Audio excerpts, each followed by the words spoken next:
Hi students, आइए आज हम लोग पढ़ेंगे एफ ब्लॉक के तत्व के बारे में।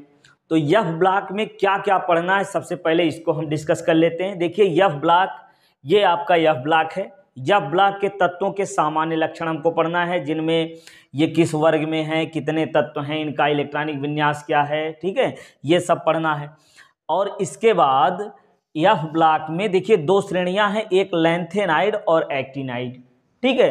तो लैंथेनाइड श्रेणियों के इलेक्ट्रॉनिक विन्यास क्या है, आयनन विभव और ऑक्सीकरण अवस्था, चुंबकीय गुण, रंग, अस्थायित्व इनके जो है ऑक्साइड और हाइड्रोक्साइड का, क्षारीय लक्षण कैसा है, ये पढ़ना है। और इसी प्रकार एक्टिनाइड में भी एक्टिनाइड के इलेक्ट्रॉनिक विन्यास और इनकी अवस्थाएं, कहाँ किस वर्ग में रखा गया है, कितने तत्व हैं, और ऑक्सीकरण अवस्था, और फिर चुंबकीय गुण, रंग, आयनन विभव, ये सब पढ़ना हुआ है।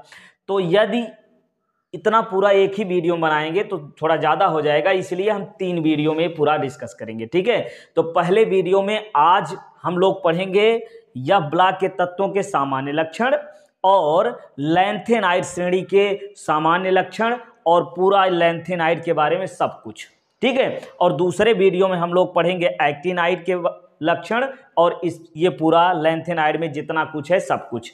फिर इसके बाद तीसरे वीडियो में हम 60 तरीके से छोटा सा लैंथेनाइड और एक्टिनाइड में अंतर यानी तुलना करके दोनों का अध्ययन कर लेंगे। बिल्कुल आसानी से अच्छे से याद हो जाएगा, आपको कभी नहीं भूलेगा। तो चलिए सबसे पहले हम शुरुआत करते हैं एफ ब्लॉक के तत्व। एफ ब्लॉक के तत्व कौन से हैं, ध्यान दीजिए। एफ ब्लॉक के तत्व देखिए, आवर्त सारणी के ये तीसरा वर्ग है। कौन सा? तीसरा वर्ग।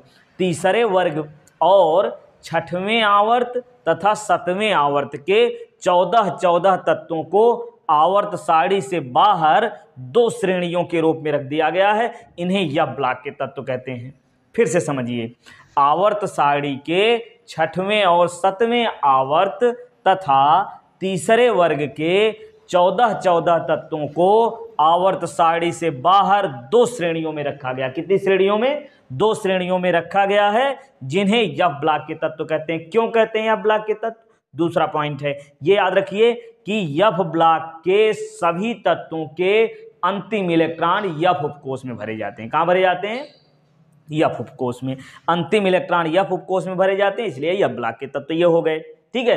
तीसरा पॉइंट याद रखना है कि एफ ब्लॉक के तत्वों के अंतिम या कह लीजिए बाहरी 3 कोष अपूर्ण होते हैं। कितने कोष? 3 कोष अपूर्ण होते हैं। किसके? एफ ब्लॉक के तत्वों के बाहरी 3 कोष अपूर्ण होते हैं, इसलिए इसे आंतरिक संक्रमण तत्व कहते हैं। आंतरिक संक्रमण तत्व क्यों कहते हैं, आप बताइए। आंतरिक संक्रमण तत्व क्यों कहते हैं? क्योंकि बाहरी 3 कोष इनके अपूर्ण होते हैं, ठीक। चलिए अब अगला पॉइंट याद रखना हमको, तीसरा, एफ ब्लॉक के तत्वों को दुर्लभ मृदा तत्व भी कहते हैं। दुर्लभ मृदा तत्व क्यों कहते हैं? क्योंकि ये बहुत कम मात्रा में दुर्लभ होते हैं, बहुत कम मिलते हैं, इसलिए दुर्लभ मृदा तत्व कहते हैं। अभी बताया आंतरिक संक्रमण तत्व भी कहते हैं इनको। आंतरिक संक्रमण तत्व क्यों कहते हैं?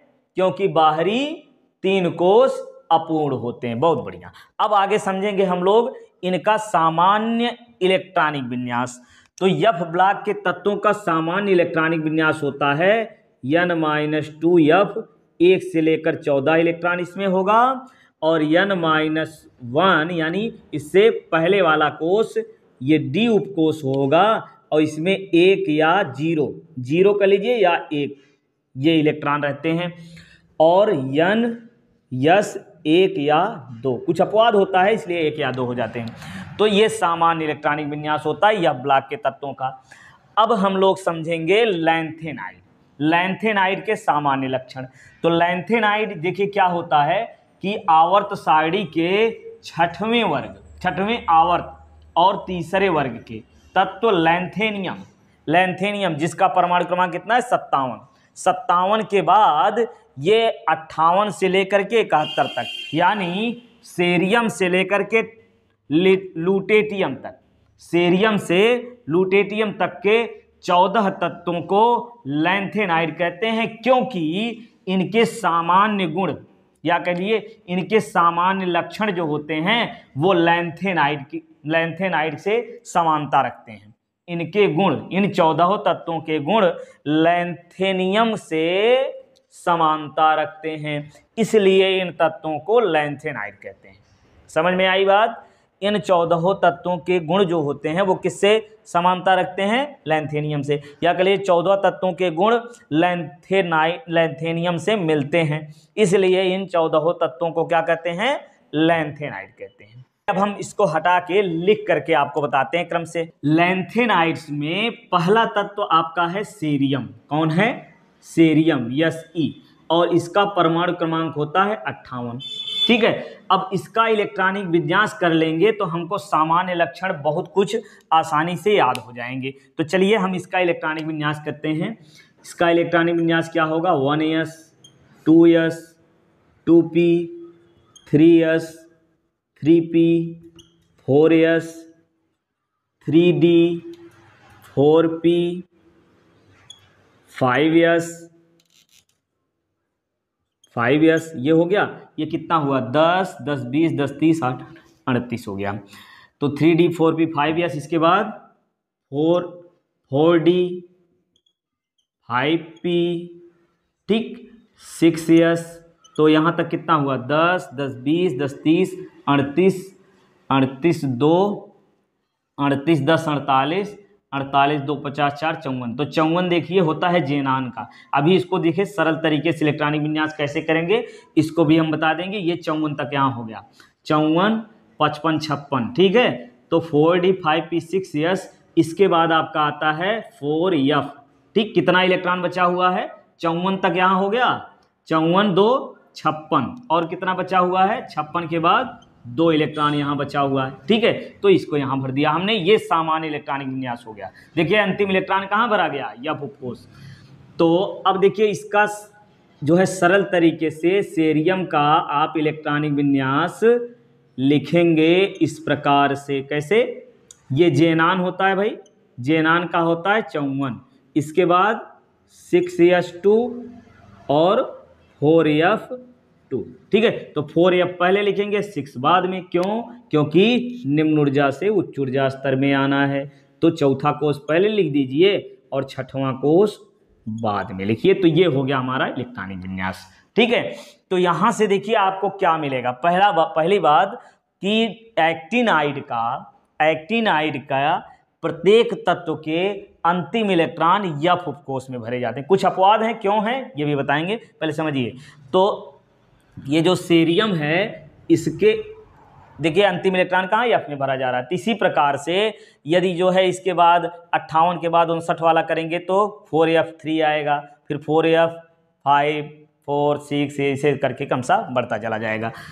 तो ये हो गया आपका सीरियम का इलेक्ट्रॉनिक विन्यास। यहाँ से निष्कर्ष क्या निकला? अभी हमने बताया कि एक्टिनाइड श्रेणी के सभी तत्वों के अंतिम इलेक्ट्रॉन 4f उपकोष में भरे जाते हैं। 4f उपकोष में भरे जाने के कारण इसे 4f श्रेणी भी कहते हैं। एक्टिनाइड को क्या कहते हैं? 4f श्रेणी भी कहते हैं। अब ये कहाँ से कहाँ तक तत्व हैं ये भी याद रखना है आपको। कहाँ से कहाँ तक? ये सीरियम से देखिए लैंथेनाइड आपका होता है, इसका होता है 57। तो लैंथेनाइड के बाद ध्यान दीजिए, लैंथेनाइड के बाद 14 तत्व। कहाँ से कहाँ तक? ये सीरियम से लुटेटियम तक, सीरियम से लुटेटियम तक, लुटेटियम जिसका परमाणु क्रमांक 71 है। इन 14 तत्वों को लैंथेनाइड कहते हैं। क्यों? क्योंकि इन 14 तत्वों के गुण लैंथेनियम से मिलते हैं।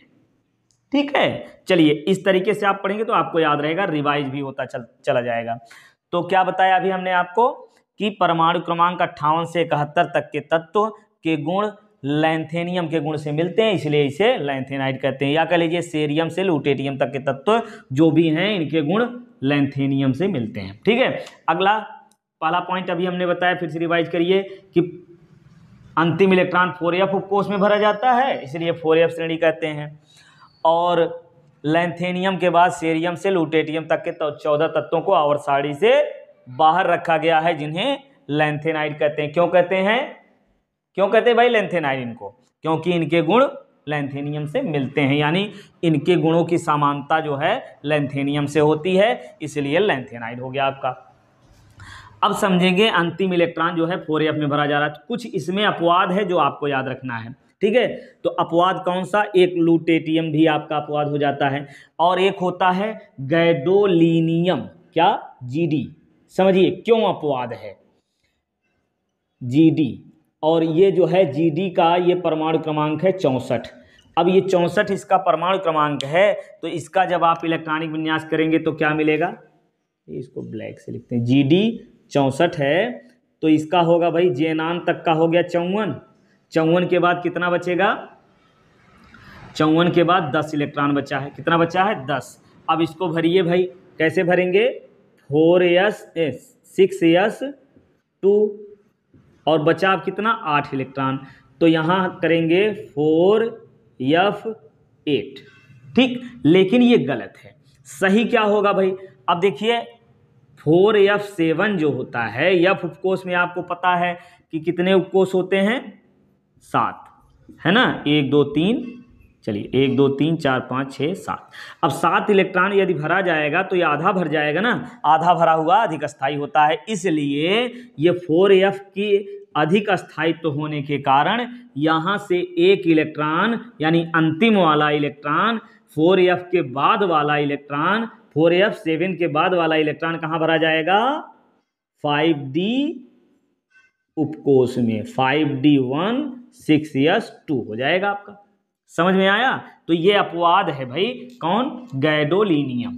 क्यों अपवाद है, किस बात का अपवाद है, अभी हमने बताया कि लैंथेनाइड श्रेणी के सभी इलेक्ट्रॉनों के सभी तत्वों के अंतिम इलेक्ट्रॉन 4f श्रेणी में भरे जाते हैं, लेकिन गैडोलिनियम का अंतिम इलेक्ट्रॉन कहाँ भरा जाएगा, 5d श्रेणी में भरा जाएगा, ठीक है। इसी प्रकार से आपका लूटेटियम भी है, लूटेटियम यानी 71।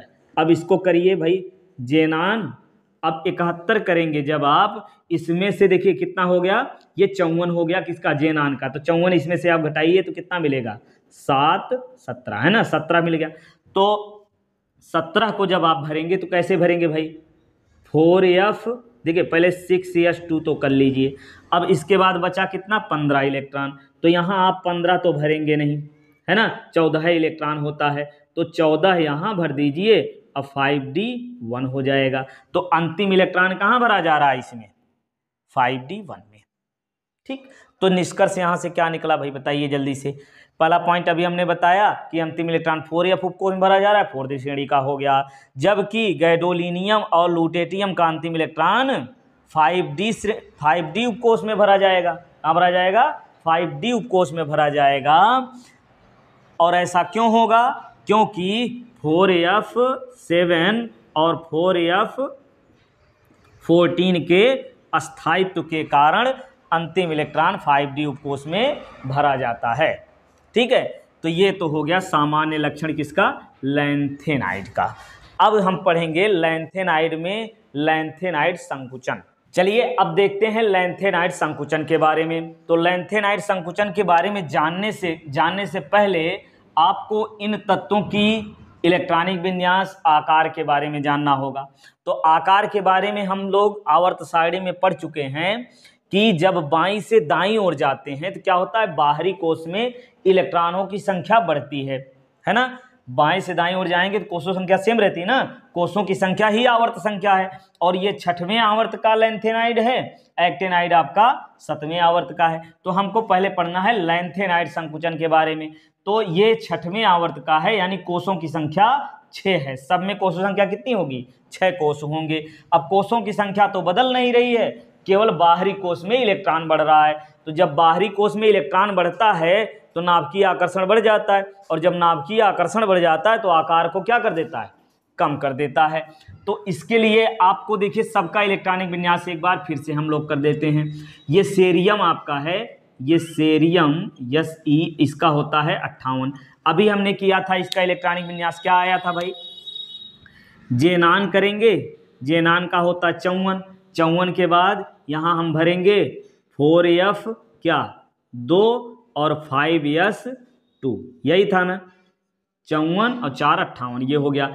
अब इसके बाद आपका प्रासेओडीमियम, ये जो है आपका PR, इसका होता है 59। अब इसका इलेक्ट्रॉनिक विन्यास करेंगे तो क्या होगा भाई, यक्स ई, ध्यान से करते जाइए, आपको बहुत आसानी समझ में आ जाएगा। 4F एक और बढ़ जाएगा, 5S2 ही होगा। और इसके बाद नियोडीमियम, ये आपका ND, इसका हो जाएगा 60। अब इसका इलेक्ट्रॉनिक विन्यास करेंगे, जेनान का हो गया, इसके बाद ये देखिए 60 है ना, तो एक इलेक्ट्रॉन और बढ़ जाएगा, तो वो कहाँ आएगा, 4F4 और 5S2। इसी प्रकार से क्रमशः बढ़ता चला आता है, जिसमें से एक आपका एक्सेप्शन है गैडोलिनियम, अभी बताया था ना, ये 60, 61, 62 ये क्रमशः बढ़ता चला जाएगा। अब ये आपका गैडोलिनियम ये कितना है, 64। अब इसका जब इलेक्ट्रॉनिक विन्यास करेंगे तो क्या आया था भाई, जेनान का, और इधर 4F। अब देखिए 8 यहाँ होना चाहिए, लेकिन 7 अधिक स्थायी होता है, तो 4F7 हो जाता है, और 5D1 और 6S2। तो ये आपका इलेक्ट्रॉनिक विन्यास होता है। ये देखिए ये 6 होता है, 6S2 है ना, ये 6S2। तो इस प्रकार से आपका ये इलेक्ट्रॉनिक विन्यास हो गया।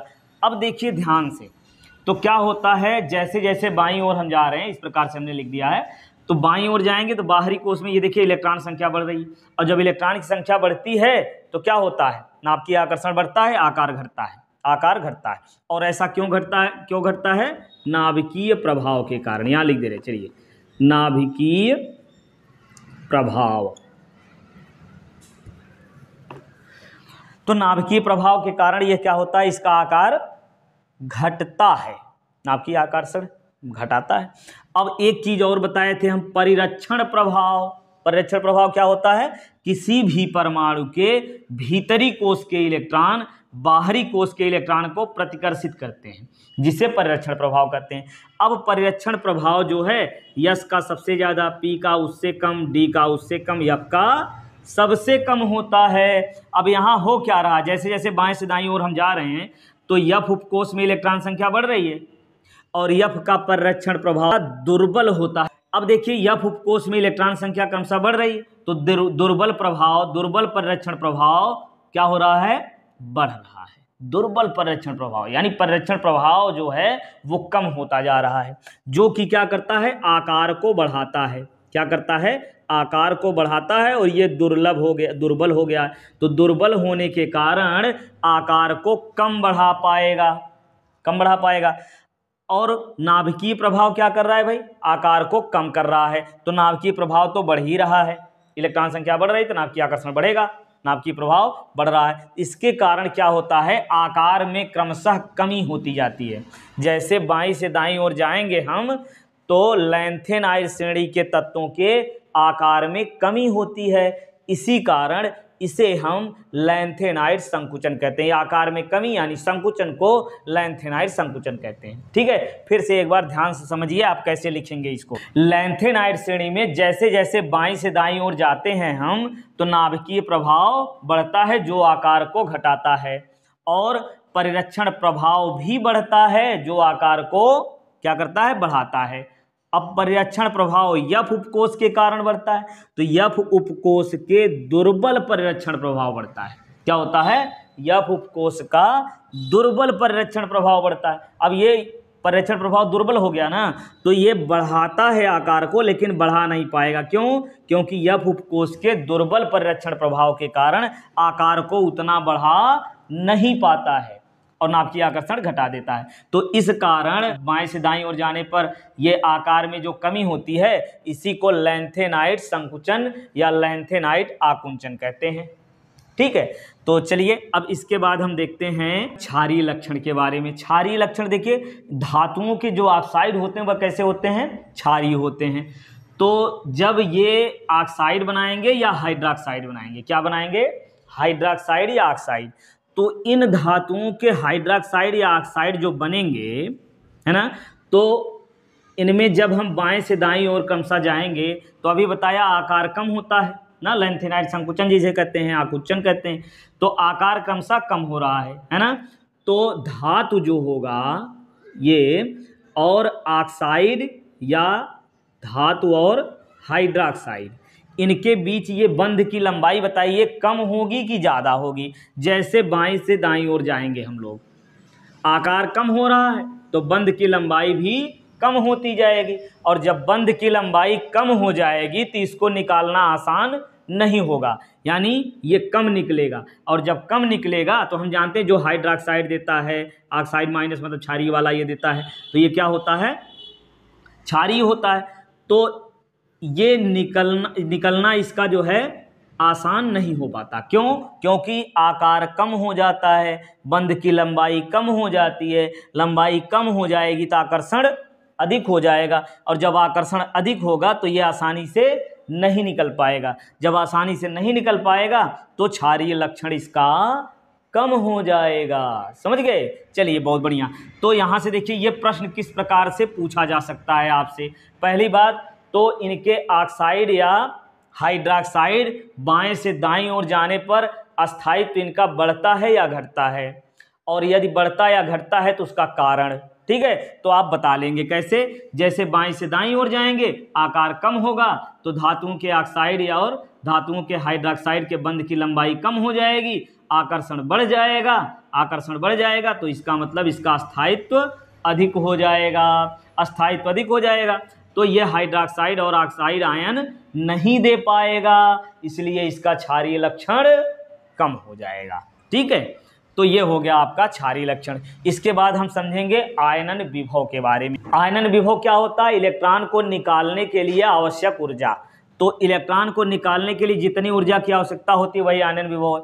अब इसमें देखिए किसी में एक इलेक्ट्रॉन, दो इलेक्ट्रॉन है, तीन इलेक्ट्रॉन है, तो ये जो है अस्थायी है ना, अयुग्मित इलेक्ट्रॉन है, तो ये आसानी से इलेक्ट्रॉन निकाल देगा। ठीक है, तो ये भी देखिए इलेक्ट्रॉन निकाल देगा आसानी से। तो इलेक्ट्रॉन के प्रति आकर्षण कम है, यानी इलेक्ट्रॉन को निकालना आसान है, इसलिए यह ब्लॉक के तत्वों का आयनन विभव कम होता है। कम क्यों होता है? क्योंकि इलेक्ट्रॉन आसानी से निकल जाएगा, है ना। तो आसानी से निकलने का मतलब इलेक्ट्रॉन को निकालने के लिए कम ऊर्जा देनी पड़ेगी। कम ऊर्जा देनी पड़ेगी तो आयनन विभव भी कम हो जाएगा आपका। ठीक है, तो आयनन विभव इसका कम होता है। ऑक्सीकरण अवस्था इसी में समझ लीजिए। तो एफ ब्लॉक के तत्व जो होते हैं ये +2, इसको मिटा दें, ये एफ ब्लॉक के तत्व जो होते हैं ये +2, +3 और +4 ऑक्सीकरण अवस्था प्रदर्शित करते हैं। लैंथेनाइड है ना, हम लोग लैंथेनाइड पढ़ रहे हैं, तो लैंथेनाइड श्रेणी के तत्व जो है +2, +3 और +4, तो 2, 3, 4 ऑक्सीकरण अवस्था प्रदर्शित करते हैं। आपको याद रखना है कि लैंथेनाइड श्रेणी के ये +3 ऑक्सीकरण अवस्था सबसे अधिक अस्थायी होती है। ठीक है, +3 ऑक्सीकरण अवस्था सबसे अधिक अस्थायी होती है। ये हो गया ऑक्सीकरण अवस्था। अब देखेंगे चुंबकीय प्रभाव और रंग, चुंबकीय गुण और रंग के बारे में। तो चुंबकीय गुण और रंग के बारे में क्या हमने पढ़ा अब तक? चुंबकीय गुण क्या होता है? देखिए, अनुचुंबकीय और प्रतिचुंबकीय होता है। युग्मित इलेक्ट्रॉन, अयुग्मित इलेक्ट्रॉन होते हैं। अयुग्मित इलेक्ट्रॉन मतलब एक एक इलेक्ट्रॉन भरा हुआ है, तो यदि अयुग्मित इलेक्ट्रॉन है, एक भी अयुग्मित इलेक्ट्रॉन है, तो वो क्या होता है? अनुचुंबकीय होता है। और कैसा होता है? रंगीन होता है ना। और दूसरी बात, यदि युग्मित इलेक्ट्रॉन है, सभी क्या हैं? युग्मित इलेक्ट्रॉन है, तो वो हो जाता है प्रतिचुंबकीय। और प्रतिचुंबकीय जो होता है वो होता है रंगहीन हो जाता है ना, रंगहीन। तो अब देखिए इसमें कैसे इलेक्ट्रॉन है, यहाँ पर अयुग्मित इलेक्ट्रॉन है। कैसे हैं? अयुग्मित इलेक्ट्रॉन है कि नहीं है? 4f में देखिए 5 कितना होता है? 1, 2, 3, 4, 5, ये 3, 6, 7 है ना। तो एक एक इलेक्ट्रॉन भरा हुआ, देखिए अयुग्मित इलेक्ट्रॉन है, मतलब अनुचुंबकीय रंगीन होगा। ये भी देखिए 3 इलेक्ट्रॉन भर देंगे तब भी, 4 भर देंगे तब भी, अभी 7 भर देंगे, इस प्रकार से।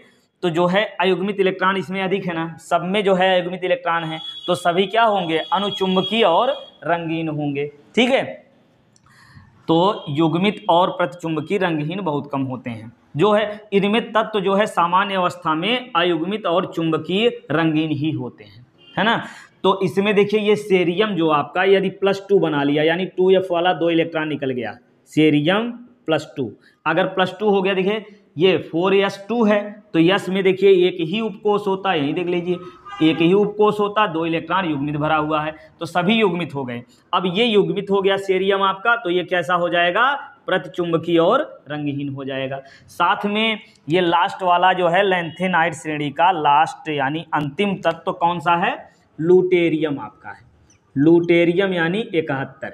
इसका इलेक्ट्रॉनिक विन्यास करेंगे तो क्या होगा, जेनान इधर 4f कितना हुआ था 14 और 5d1, ये दोनों अपवाद है ना, और इधर 6s2। इसमें देखिए एक इलेक्ट्रॉन यदि निकल गया ये 64 में तो ये कितना बनेगा, देखिए 7 इलेक्ट्रॉन बचेगा, 7 इलेक्ट्रॉन को भरेंगे तब भी कैसा होगा, अयुग्मित रहेगा, अयुग्मित रहेगा, अनुचुंबकीय रंगहीन होगा। तो ये नहीं, यहाँ से देखिए एक इलेक्ट्रॉन यदि यहाँ से निकल गया तो यहाँ 14 इलेक्ट्रॉन हो जाएगा ना, 14 इलेक्ट्रॉन जब आप यहाँ भरेंगे तो कितना होगा, इस प्रकार से 14 इलेक्ट्रॉन हो जाएगा भाई।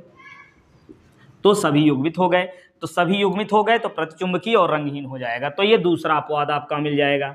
लूटेरियम का ये जब प्लस प्लस बनेगा और या लैंथेनाइड है ना, लैंथेनियम भी जब +2+ बनाएगा तो उसमें भी क्या हो जाएंगे, सभी युग्मित इलेक्ट्रॉन हो जाएंगे। क्या हो जाएंगे, युग्मित इलेक्ट्रॉन हो जाएंगे और वो हो जाएगा तब प्रतिचुंबकीय और रंगहीन होगा। ठीक है, तो ये आपका हो गया चुंबकीय गुण और रंग का प्रभाव गुण। इसके बाद भौतिक गुण पढ़ लेते हैं हम क्रम से। गुण, लैंथेनाइड श्रेणी का भौतिक गुण। ये लैंथेनाइड श्रेणी के जो तत्व होते हैं ये चांदी जैसे चमकदार और नर्म धातु होते हैं। क्या होते हैं, चांदी जैसा ये चमकदार होता है और नर्म धातु होता है। पहला पॉइंट अच्छे से याद रखिए, क्या, चांदी जैसा चमकदार और नर्म धातु होता है। वायु में रखने पर इसका रंग जो है वो उड़ जाता है और बहुत वो बदरंग दिखाई देता, बहुत बेसुरा दिखाई देता, बहुत खराब दिखाई देता है ना। वायु में रखने पर ये बदरंग हो जाते हैं, ऐसे कह लीजिए, वायु में रखने पर बदरंग हो जाते हैं। अगला पॉइंट, इनमें तन्यता का गुण होता है, तन्य सामर्थ्य अधिक होता है, उष्मा और विद्युत के सुचालक होते हैं और इनका गलनांक उच्च होता है, गलनांक उच्च होता है।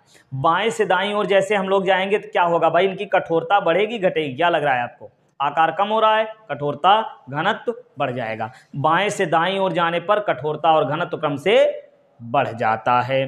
तो ये पॉइंट आप अच्छे से याद रखिए। पहला क्या अभी बताया कि चांदी जैसे ये चमकदार और नर्म धातु होते हैं। दूसरा, इनमें जो है वायु से क्रिया करके ये बदरंग हो जाते हैं। अगला, वायु में तन्यता का गुण इनमें पाया जाता है, उष्मा और विद्युत के सुचालक होते हैं, उष्मा और विद्युत का प्रवाह इसमें आसानी से हो सकता है और इनका गलनांक और कथनांक उच्च होता है। अगला पॉइंट, घनत्व और कठोरता इनकी जो है क्या होती है, अधिक होती है। कब, जब बाएं से दाईं ओर जाएंगे तो घनत्व और कठोरता इसकी बढ़ जाती है। तो ये हो गया भौतिक गुण। अब हम लोग पढ़ लेते हैं लैंथेनाइड का उपयोग। लैंथेनाइड्स के उपयोग कहाँ कहाँ होता है, देखिए इसका उपयोग मिश्र धातु बनाने में होता है। सबसे पहली बात, मिश्र धातु बनाता है और इसके मिश्र धातु का उपयोग अपचायक के रूप में होता है, इसके मिश्र धातु का उपयोग अपचायक के रूप में होता है। अगला पॉइंट याद रखिए कि ये जो मिश्र धातु बनाता है इसका एक ऐसा मिश्र धातु बनता है जो बहुत ही कठोर होता है, जिसका उपयोग कवच बनाने में, बंदूक की गोली बनाने में उपयोग होता है। ठीक है, और ये वाला मिश्र धातु जो है उसमें क्या होता है, आपको याद रखना है कि इसमें लैंथेनियम जो है 95% होता है और आयरन यानी लोहा 5% होता है, लगभग 95% लैंथेनियम और लगभग 5% आयरन, बाकी शेष कार्बन और एल्यूमिनियम, सीरियम, सल्फर आदि अल्प मात्रा में इसमें पाए जाते हैं। तो ये जो मिश्र धातु होता है ये बहुत ही कठोर होता है। इसका उपयोग कहाँ होता है, कवच बनाने में, बंदूक की गोली बनाने में उपयोग होता है। ठीक है, ये तो हो गया मिश्र धातु और उपयोग। ठीक, दूसरा, ये लैंथेनियम के जो लवण होते हैं इसका उपयोग लेजर के रूप में होता है, लेजर के रूप में इसका उपयोग होता है। किसका, लैंथेनियम के लवण का उपयोग लेजर के रूप में करते हैं। इसका उपयोग उत्प्रेरक के रूप में होता है। लैंथेनाइड्स तत्वों का उपयोग उत्प्रेरक के रूप में भी होता है। लैंथेनाइड का पहला तत्व सेरियम है जो कि ताप और उष्मा का अवशोषण करता है। ठीक है, तो ये हो गया उपयोग लैंथेनाइड का। अभी हमने पढ़ा एफ ब्लॉक के सामान्य लक्षण, लैंथेनाइड के बारे में पूरा कंप्लीट पढ़ लिया। अगले वीडियो में हम एक्टिनाइड, फिर उसके बाद दोनों का तुलना करके पढ़ेंगे तो सब आसानी से याद हो जाएगा। चलिए पढ़ते रहिए, मिलते हैं नेक्स्ट वीडियो में अगले टॉपिक के साथ।